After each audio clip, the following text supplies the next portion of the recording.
오늘 우리에게 주시는 하나님의 말씀은 에레미야 2장 2절하고 32절 두 군데 말씀 제가 봉독하도록 합니다. 가서 예루살렘의 귀에 외칠지니라. 여호와께서 이와 같이 말씀하시기를 내가 너를 위하여 내 청년 때의 인애와 내 신혼 때의 사랑을 기억하노니 곧 씨 뿌리지 못하는 땅 그 광야에서 나를 따랐음이니라.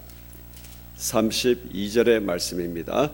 처녀가 어찌 그의 폐물을 잊겠느냐, 신부가 어찌 그의 예복을 잊겠느냐. 오직 내 백성은 나를 잊었나니 그 날수는 셀 수 없거늘. 아멘. 이 말씀으로 그리움은 하나님의 선물이라는 제목으로 하나님 말씀 전할 때에 우리의 전 삶에 하나님을 향한 그리움이 날마다 터져 나오는 우리가 되기를 주님의 이름으로 축복합니다. 여러분, 우리는 아름다운 추억을 생각하고 그리워하는 감정이 있습니다.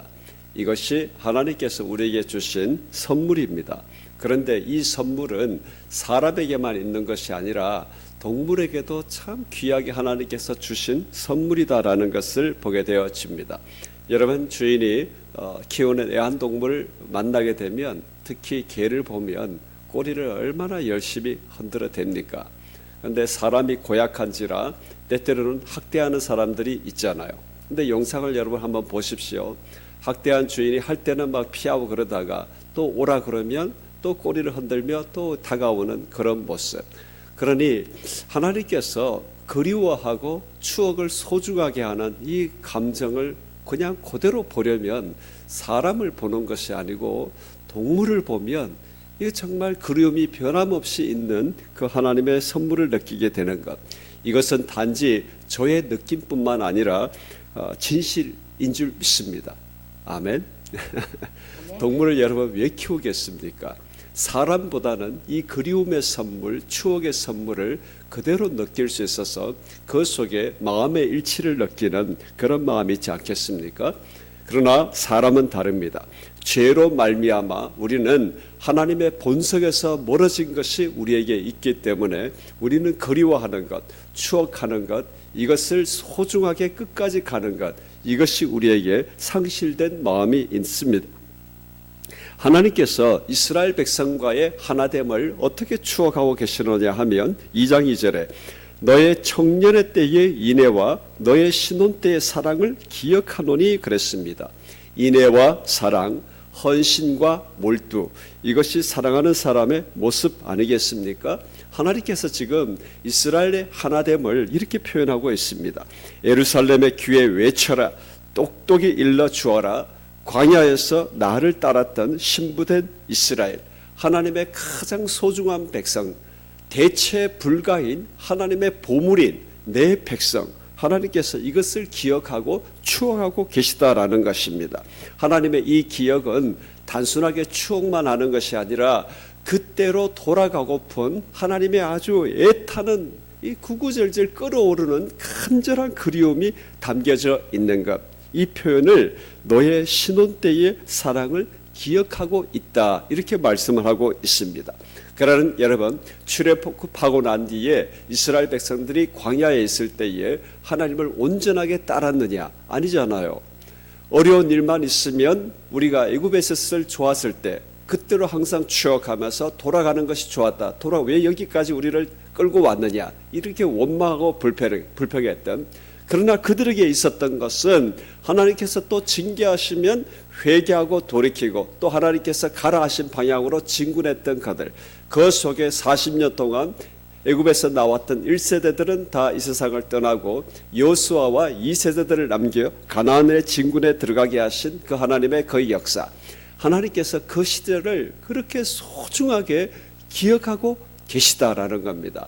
내 백성과 함께 밀당 속에 그들을 준비시키시고 그들을 강한 군대 용사로 만드셔서 진군에 들어가게 하시는 그 기억들, 그 추억들. 그런데도 하나님께서 나는 그렇게 하는데 내 백성은 지금 어떤 상황이냐? 2절 3절에 보면, 2장 3절에 보면 오직 내 백성은 나를 잊었나니 그 날수는 셀 수가 없다, 이렇게 말씀하고 있습니다. 하나님을 따랐던 백성들이 하나님을 잊은 날들 하루하루 하나님께서 지금 그 하루하루를 기억하고 세고 계시다라는 것입니다. 여러분과 하나님의 속마음이 어떠하시겠습니까? 그 하루하루 날들을 헤아리면서 나를 잊어가고 있는 이스라엘의 그 백성들의 마음, 대체 불과인 하나님의 가장 소중한 보물인 그들이 하루하루 하나님을 향하여 잊어버리고 멀어져가는 그 모습들, 하나님이 지금 셀 수 없다라고 지금 말씀을 하고 있다라는 겁니다. 그런데도 불구하고 그들은 나는 더럽히지 아니하였다, 바알을 쫓지도 아니하였다, 지금 이렇게 말하면서 하나님께서 24절에 보면 그들이 하나님을 잊어가는 것이 어느 정도의 몰두함이냐, 이 표현을 너는 광야에 익숙한 들 암나기가 그 성욕이 동함으로 헐떡거림 같았도다. 그 성욕의 때에 누가 그것을 막으리요? 하나님이 지금 이런 표현으로 이스라엘 백성들이 적극적으로 하나님을 잊어가며 떠나고 있다는 이야기를 지금 하고 있습니다. 여러분, 하나님의 말씀의 표현이 참 적나라하다는 것을 느끼게 되어집니다. 그 동물에게 있는 본능적 욕구, 성욕이 동함으로 헐떡거림 같았도다. 지금 이스라엘 백성들이 어쩔 수 없이 하나님을 떠나고 멀어져 가는 것이 아니라 적극적으로 동물이 그 발전기에 있는 그 강렬함으로 쫓아다니듯이 어지럽게 달리는 것처럼 헐떡이는 암나기의 성욕에 동하는 그런 모습처럼 하나님을 향하여 적극적으로 배신하고 반란하고 죄를 주체하지 못하는 충동과 갈망, 이렇게 지금 이스라엘 백성들을 표현하고 있다라는 겁니다. 이런 날들이 헤아릴 수 없이 너희들에게 있다. 하나님은 그 속에 광야에서 나와 함께 내 말을 듣고 회개하고 또 돌이키고 또 진군하고 그 시절을 하나님이 기억하고 하나님의 가장 보물 같은 추억으로 그리워하고 추억하고 계시는 하나님. 그래서 이스라엘 백성이 두 가지 악을 행하였나니 곧 그들이 생수에 권원되는 나를 버린 것과 스스로 웅덩이를 판 것인데 그것은 그 물을 가두지 못할 터진 웅덩이이니라. 하나님께서 지금 이스라엘의 죄를 말씀하신 이 두 가지보다 더 강렬한 표현이 성욕이 동함으로 헐떡거림 같았도다. 여기에 하나님의 구구절절한 있는 그들의 본 마음이 다 드러나고 있다라는 것입니다. 13절 두 가지 악을 행하였다. 이 하나님의 이 표현은 얼마나 고상한 표현인지 모르겠습니다. 이거보다 더 정렬한 표현, 발전기에 찾아다니는 그 적극적인 마음으로 하나님을 잊어가고 배반하는 그들. 그런데도 불구하고 그들은 우리는 무죄하다고 이야기합니다. 2장 35절을 보면 나는 무죄하니 그의 진노가 참으로 내게서 떠났다 하거니와 보라 너의 말이 나는 죄를 범하지 아니하였다 하므로 내가 너를 심판하리라. 죄를 범하고도 죄를 죄로 생각지 아니한다라는 겁니다. 나는 무죄하다고 말하는 이 죄에 대한 이 무감각, 하나님을 잊어가고 있으면서도 아무런 감각과 지각이 없이 무감각해지는 것. 여러분, 우리가 하나님에 대하여 무감각해지기 시작하고 하나님께서 하나님을 그리워하는 것이 무감각해지기 시작하면 우리는 우리에게 일어나는 초감각이 있습니다.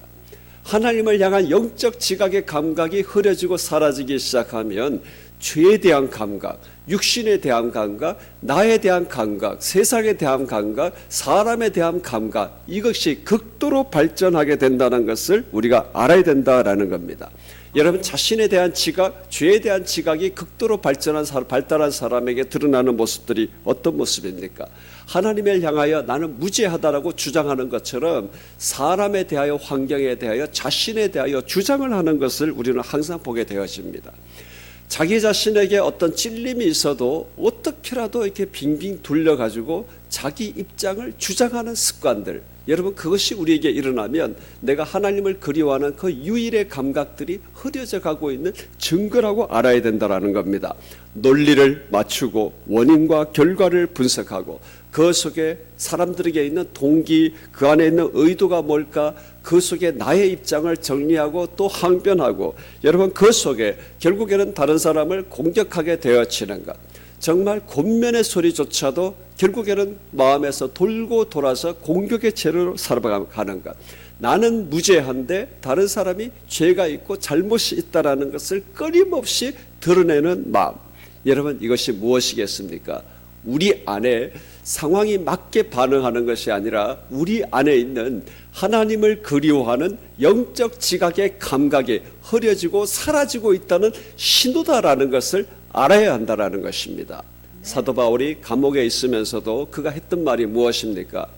자신을 시기함으로 복음을 전하는 형제들이 있는데, 그러나 사도 바울이 이야기한 것은 그럼에도 불구하고 나는 복음이 전파되는 것으로 기뻐하고 기뻐하리라 그랬습니다.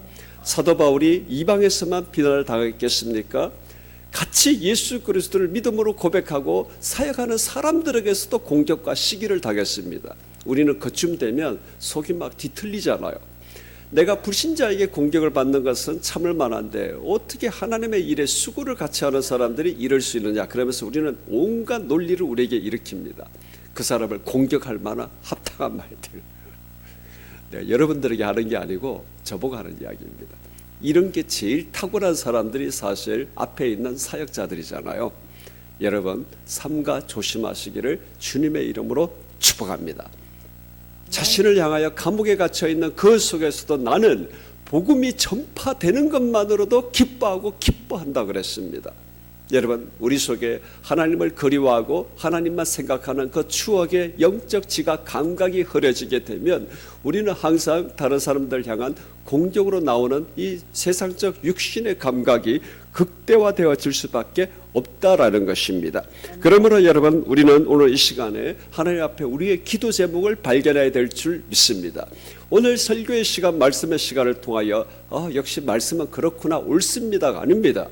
여러분, 좋은 설교가 뭐겠습니까? 우리의 귀를 만족시키는 것이 좋은 설교입니까? 내가 새롭게 깨닫지 못했던 것을 깨달으면 그것이 좋은 설교입니까? 좋은 설교는 딴 거 없습니다. 말씀을 잘 들었다라는 것 딴 것 없습니다. 그 속에 하나님께서 내게 주신 말씀을 부여잡고 기도의 동력을 일어나는 것, 기도의 동력을 일으키는 것, 하나님 앞에 기도할 수 있는 충동이 일어나는 것, 열망이 일어나는 것, 그 속에 나의 모든 영적 지각이 극대화되어지는 것, 이것이 좋은 설교와 또 좋은 설교자, 또 좋은 설교를 듣고 있는 우리의 모든 하나님 말씀을 듣는 우리 모두의 말씀 듣는 자세가 아니겠습니까? 여러분, 이 시간 하나님을 그리워하고 추억하는 이 영적 지각의 감각이 극대화되어지는 우리가 될 수 있기를 주님의 이름으로 축복합니다. 나는 이미 극대화되어 있어서 이 새벽에 하나님의 말씀을 듣고 기도한다. 여러분, 이렇게 넘어가지 마십시오. 여러분, 그거보다 내 속에 세상과 죄를 향한 이 반론이 일어나고 나의 입장 대변의 마음이 일어나고 그 속에 내가 어떻게 존재할 수 있을까라는 계속 그 마음이 계속 내게 일어나고 있다면 이것이 하나님에 대한 그리움과 추억의 지각이 멀어져 가고 있다는 신호로 받아들일 수 있는 우리가 될 수 있기를 주님의 이름으로 축복합니다. 하나님을 그리워하는 추억, 하나님을 그리워하는 이 간절함이 사라지는 곳에 육적인 감각이 극대화되어지는 이 논리, 여러분, 이것을 우리의 신앙의 양식으로 삼고 기도하는 우리가 될 수 있기를 주님의 이름으로 축복합니다. 할렐루야. 어제 우리가 새벽기도 드릴 때에 병원에서 환자들 컴플레인 때문에 또 와서 우리 볼륨도 좀 조정하고 그랬잖아요. 근데 어제 저는 하루 종일 묵상하면서 너무너무 감사가 되었어요. 할렐루야. 여러분, 교회 딴 것 없습니다. 여기에서 거창한 행사 할 때도 있습니다. 중요한 것은 하나님에 대한 갈망, 하나님에 대한 간절한 기도, 말씀의 선포, 이것이 교회 현장의 가장 근본입니다. 할렐루야.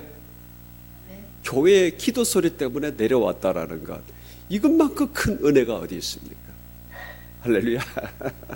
여러분, 이웃의 교회는 물론 피해두지 않아야 하기 때문에 어젯밤에 정말 볼륨을 다시 조정했어요. 본당에서는 될 정도, 온라인에서는 그대로 소리가 나갈 수 있도록. 여러분, 우리를 향한 사람들이 우리의 모습을 기억하는 것, 그는 오직 하나님에 대한 추억만 강렬한 사람이다. 하나님에 대한 그리움이 강렬한 사람이다. 이것이 여러분, 사람들에게 보여주는 예수 그리스도인의 우리의 모습이 될 수 있기를 주님의 이름으로 축복합니다. 여러분, 이 시간 우리 기도의 제목을 삼으십시다. 오직 하나님에 대한 그리움만 선물로 간직하십시다. 딴 선물 간직하지 말고 하나님을 그리워하는 이 선물, 하나님과 있었던 그 소중한 순간들을 추억하고 그것에만 나의 모든 것이 집중되어지게 하시는 이 선물, 여러분 이 영의 감각이 일어나는 이 시간 되기를 주님의 이름으로 축복합니다. 육신의 감각을 제압하려고 설치는 것이 아니라 영의 감각이 극대화되어지면 그것 자체가 우리의 모든 육신의 감각을 제어하고 붙드는 하나님의 능력이요 강력인 줄 믿습니다. 딴 것 아닙니다. 하나님 앞에 그리움으로만 가득하게 하여 주옵소서. 여러분 이 시간 우리 기도할 때 우리의 전생에 있었던 하나님과의 그 소중한 순간들, 하나님께서 나를 다스리고 인도해 주셨던 그 소중한 시간들이 이 대체 불가의 그리움과 추억으로 이게 터져나오는 것, 이게 우리의 기도의 동력 아니겠습니까? 돌이켜보니 하나님께서 나를 하신 것이 도무지 하나도 없어요. 이렇게 어떻게 기도할 수 있겠습니까? 제가 옛날에 너무나 인생살이가 괴로웠을 때 하나님이 한 번도 나를 만족시킨 적 없으시고 이렇게 찬양하고 부르고 돌아다녔을 때 그때 어떻게 기도가 터져나오겠습니까? 하나님 한 번도 나를 실망시킨 적 없으시고 이래야 기도가 나오잖아요. 한 번도 만족시킨 적 없으시고 이러면 기도가 안 나오는 거예요. 우리의 전 인생 속에 내가 가장 험악했던 그 순간 속에서조차 하나님의 나를 완전히 인도하셨던 그 놀라운 추억으로 우리가 느껴질 때 이것이 우리의 기도의 동력인 줄 믿습니다. 오늘 우리 기도하는 시간 동안에 우리가 살았던 50년 모든 60년의 인생 돌이켜보면 볼수록 그 순간순간 모든 곳에 하나님의 인도하심이 계셨고 나는 그 시간이 너무나 그립고 추억이 된다. 할렐루야. 여러분 이것이 터져나오는 그리움의 기도가 일어나는 오늘 시간 되기를 주님의 이름으로 축복합니다. 우리 시간 같이 한번 기도하십시다.